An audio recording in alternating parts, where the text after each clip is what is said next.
कराची में वक्फे से बारिश का सिलसिला जारी। सबसे ज्यादा औरंगी टाउन में 113 मिलीमीटर बारिश हो चुकी। जिन्ना सिंध मेडिकल यूनिवर्सिटी आज भी बंद रखने का ऐलान। तमाम क्लासेस ऑनलाइन होंगी। शहर में बिजली का मसला हल न हो सका। मुख्तलिफ इलाकों में बिजली का ब्रेक डाउन बरकरार। पानी का बहरान भी शदीद हो गया। सिंध के दीगर शहरों मीरपुर खास, हैदराबाद, टंडोवाला यार, बदीन में भी वक्फे से बारिश। नशेबी इलाकों में पानी जमा हो गया। मीरपुर खास में आसमानी बिजली गिरने और करंट लगने से 6 अफराद जाँ बहक। एनडीएमए का सिंध में 24 से 28 अगस्त तक शदीद बारिशों का अलर्ट जारी। तेज बारिश से अर्बन फ्लडिंग का खतरा। इंतजामिया को बरवक्त हिफाजती इंतजामात यकीनी बनाने की हिदायत।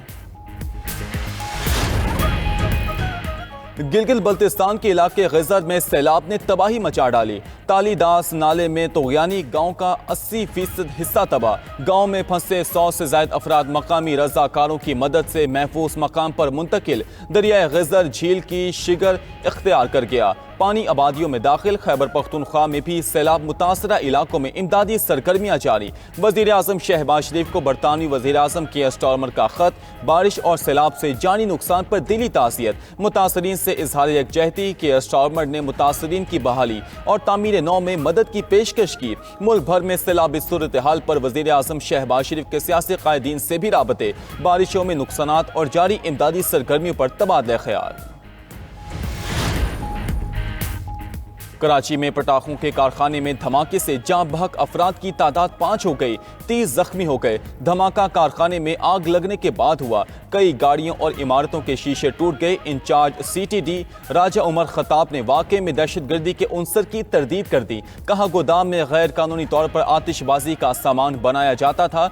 आग लगने से धमाका हुआ। वज़ीर आला सिंध मुराद अली शाह ने कमिश्नर कराची से रिपोर्ट तलब कर ली। दूसरी जानिब धमाके का मुकदमा परेटी थाने में दर्ज। गोदाम मालिक नामजद। मुकदमे में आतिशगीर मादे के सिलसिले में गफलत बरतने की दफात शामिल।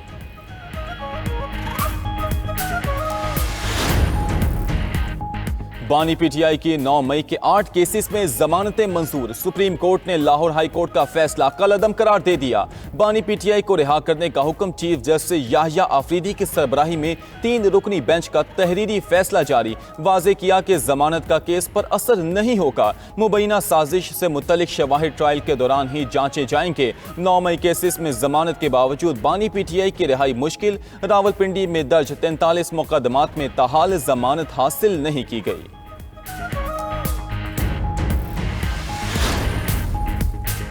बानी पीटीआई का सिर्फ अलकादिर ट्रस्ट का मुकदमा बाकी है। केस लगा तो 3 मिनट में खत्म हो जाएगा।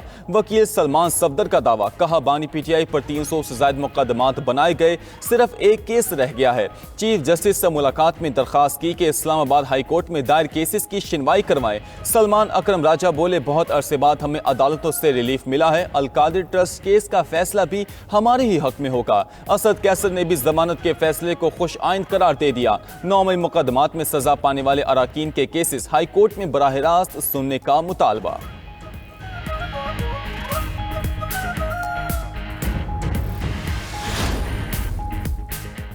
जमानत मिलने का मतलब बरियत नहीं। खुशियां मनाने वाले खुद को बेवकूफ बना रहे हैं। बानी पीटीआई जेल से बाहर निकलते नजर नहीं आते। वजीर इत्तलात अता तालड़ की गुफ्तगू। बोले 9 मई बानी पीटीआई ने प्लान किया, मुल्क तबाह करने की साजिश की। 9 मई के मुकदमात का ट्रायल अभी जारी है। उम्मीद है तोशाखाना 2 और दीगर मुकदमात का फैसला भी जल्द होगा। ये लोग मुकदमात में इल्तवा की हरबों के जरिए सजा से बच नहीं सकते। कौम ने भी पीटीआई के झूठे बयानी को मुस्तरद कर दिया।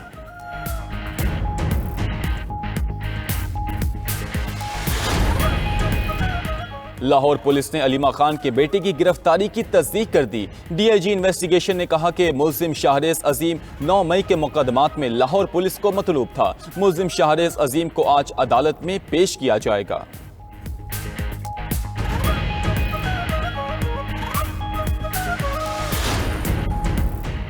ब्रसल्स के इवेंट में पीटीआई का कोई जिक्र हुआ, ना ही मुआफी का। 9 मई के जिम्मेदारान और सहूलतकारों को कानून के मुताबिक कटहरे में आना होगा। DGISPR लेफ्टिनेंट जनरल अहमद शरीफ की इस्लामाबाद में मीडिया से गुफ्तगू, कहा फील्ड मार्शल आसिम मुनीर की तरफ से किसी सहाफी को कोई इंटरव्यू नहीं दिया गया। सुहेल वड़ाइच के जिस कॉलम की बात है वो ब्रसल्स का एक इवेंट था। सुहेल वड़ाइच की ये नामुनासिब हरकत थी। अफसोस की बात है कि सीनियर सहाफी होकर भी गैर जिम्मेदारी का मुजाहिरा किया गया। DGISPR का मजीद कहना था कि भारत हमला करके पाकिस्तान को डिस्क्रेडिट करना चाहता था। पाक फौज के भरपूर जवाब से भारत खुद और उसकी प्रॉक्सीज डिस्क्रेडिट हो गईं।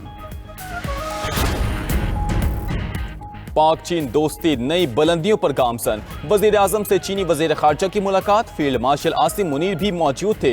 शहबाज शरीफ का चीन के साथ तिजारत, सरमायाकारी और IT में ताउन बढ़ाने पर जोर, वजीर आजम का चीन की गैर मुतज़लज़ल हिमायत पर शुक्रिया, CPEC-2 की पेशरफ्त पर इत्मीनान का इजहार किया। बोले पाकिस्तान की खुद मुख्तारी और तरक्की में चीन के किरदार को सराहते हैं। स्ट्रेटेजिक ताउन पर मबनी शराकतदारी मजीद मजबूत करेंगे। चीनी वजीर खारजा ने पाकिस्तान की खुद मुख्तारी और इलाकाई सालमियत के तहफ़्फ़ुज़ का पुख्ता अज़्म दोहराया। चीनी वज़ीर ख़ारजा की सदर ममलिकत आसिफ अली ज़रदारी से भी मुलाकात, सदर ज़रदारी ने चीन के साथ फौलादी भाईचारे के अज़्म की तजदीद की।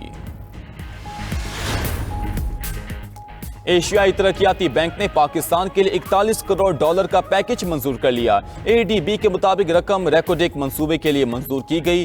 पैकेज में रेकोडिक कानकनी के लिए 30 करोड़ डॉलर का कर्जा शामिल, मंसूबे के लिए 11 करोड़ डॉलर की फाइनेंसिंग गारंटी भी फराहम की जाएगी। मीडिया रिपोर्ट के मुताबिक बैरक गोल्ड कंपनी और हुकूमत पाकिस्तान का यह मुश्तरका मंसूबा है। बलूचिस्तान में रेकोडिक मंसूबे की मालियत 6.6 अरब डॉलर है।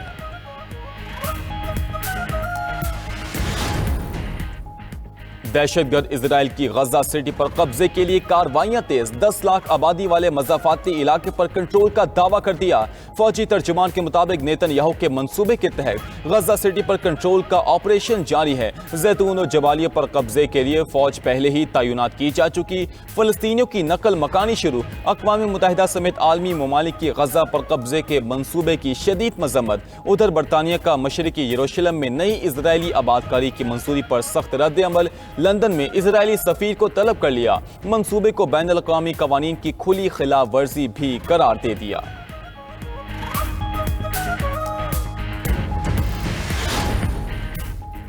और रिपब्लिकन रियासत टेक्सास को डेमोक्रेट रियासत कैलिफोर्निया का जवाब, कैलिफोर्निया की मुकन्ना ने भी नई हल्का बंदी स्कीम मंजूर कर ली। मकसद डेमोक्रेट्स को अमरीकी कांग्रेस में 5 इजाफी नशिस्तें दिलवाना है। डेमोक्रेट्स ने कहा कि रिपब्लिकन पार्टी की मुबैना गैर मुनसिफाना कोशिशों को रोकने के लिए कार्रवाई की गई। रिपब्लिकन्स ने इल्जाम लगाया कि नक्शा बंद दरवाजों में तैयार किया गया।